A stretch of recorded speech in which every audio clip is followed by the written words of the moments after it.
this is Reverend Don Lewis coming to you from beautiful Florida. And today our question comes to us from Reverend Citrine. And Reverend Citrine asks why it is that some people in the pagan community can happily practice several different faith traditions at once, and others claim this is totally impossible. And my answer to this is that some people will tend to make the mistake of thinking that what is right for them is right for everyone, and that their experiences are universal when in fact they're individual. And if you look at the pagan community, you will see exactly what Reverend Citrine is talking about. Some people insist that you could never mix different faith traditions, and other people do it every day.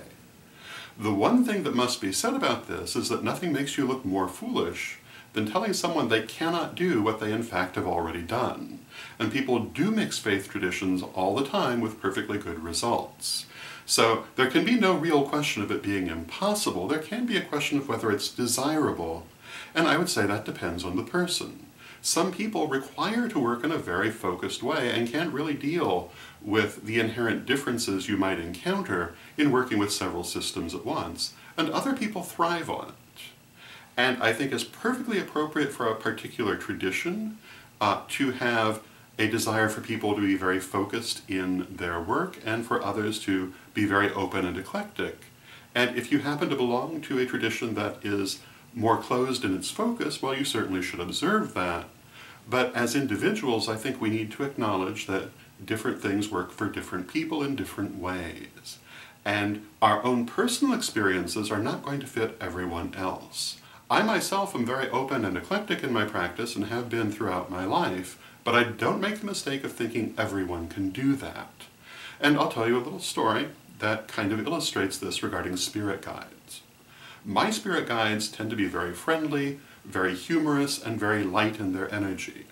My late wife had very stern and severe spirit guides, and I remember thinking in dealing with her in spiritual situations that if I had those spirit guides, I wouldn't be doing this work.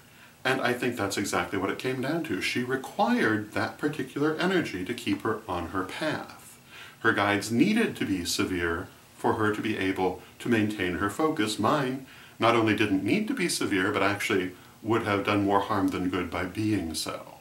Individual experiences. And I think that's really true pretty much across the board, not only in spirituality but in life. One size does not fit all.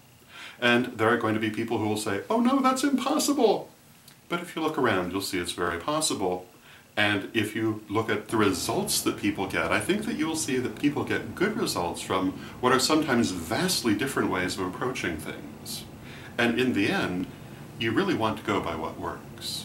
Now there is a second issue here that's also important to mention, and that is power.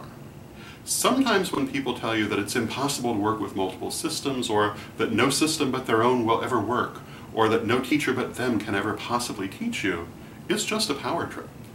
And they want you to take this point of view so that you never learn otherwise. And so I would say that if someone tells you that you must not look elsewhere or combine anything, you should also ask yourself why. If it's working for you, well, that's great. But sometimes it's just to keep you ignorant of what else is available. So those would be my thoughts on the matter. I hope you find them interesting, and until next time, may you blessed be.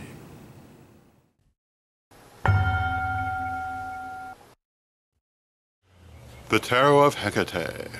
My 100-card tarot deck, 30 years in the making, finally available to you from witchschoolstore.com. Check out a copy today.